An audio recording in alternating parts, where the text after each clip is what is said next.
Hello. Welcome to the legal stories. And ఈరోజు consumer deficiency ఒక కేసులో జరిగింది. అండ్ దాన్ని వాళ్ళు కోర్టు వరకు తీసుకెళ్లారు. అండ్ ఆల్సో డిస్ట్రిక్ట్ కన్స్యూమర్ ఫోరంలో ఫైల్ చేస్తే 1,00,000 కంపెన్సేషన్ అనేది ఎయిర్లైన్స్కి ఇచ్చారండి.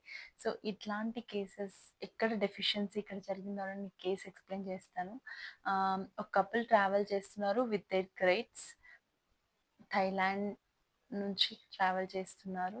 But Bangkok to Thailand. So అక్కడ ఆన్ ద వే ట్రావెల్‌లో వాళ్ళకు ఒక వాటర్ రిక్వైర్మెంట్ ఉండే. But due to the currency changes వల్ల వాళ్ళు వాటర్ ఇవ్వలేదు. And they did not provide. వీళ్ళు కంప్లైనెంట్ వాళ్ళు ప్యాసింజర్స్ వాటర్ అడిగినా కూడా లేదు, కరెన్సీ అనేది చేంజ్ అవ్వాలి డిఫరెంట్‌గా, so that we will provide you అన్నారు. And free service of water ఇవ్వాల్సింది కూడా వాళ్ళు ఇవ్వలేదండి వాళ్ళకు. సో అతను వచ్చేసి ఎయిర్లైన్స్ మీద వచ్చి కంప్లైంట్ చేసి కన్స్యూమర్ ఫోరంలో ఫైల్ చేశాడు. అండ్ ఆల్సో రీషెడ్యూల్ అయినందుకు మెంటల్గా డిప్రెస్ అయ్యి ఆ పిల్లల్ని క్యారీ చేయడం కూడా అందరికి కష్టమే కదండి. ఇద్దరు పిల్లలంటే మామూలు అంత ఈజీ కాదు కాబట్టి, బీయింగ్ కిడ్స్.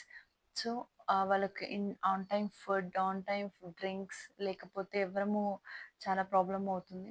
సో అతను ఫైల్ చేసేసరికి ఇక్కడ కోర్టులో జడ్జిమెంట్ వాళ్ళకి పంపించినా వాళ్ళు కేర్ చేయలేదు.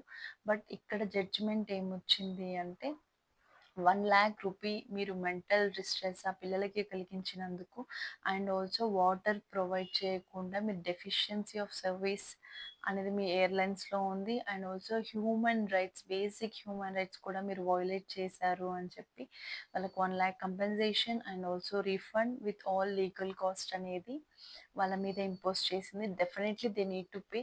ఒకవేళ ఎయిర్లైన్స్ వాళ్ళు అప్పీల్కి వెళ్ళినా కూడా there will be a compensation increasing it with the interest amount. Thank you.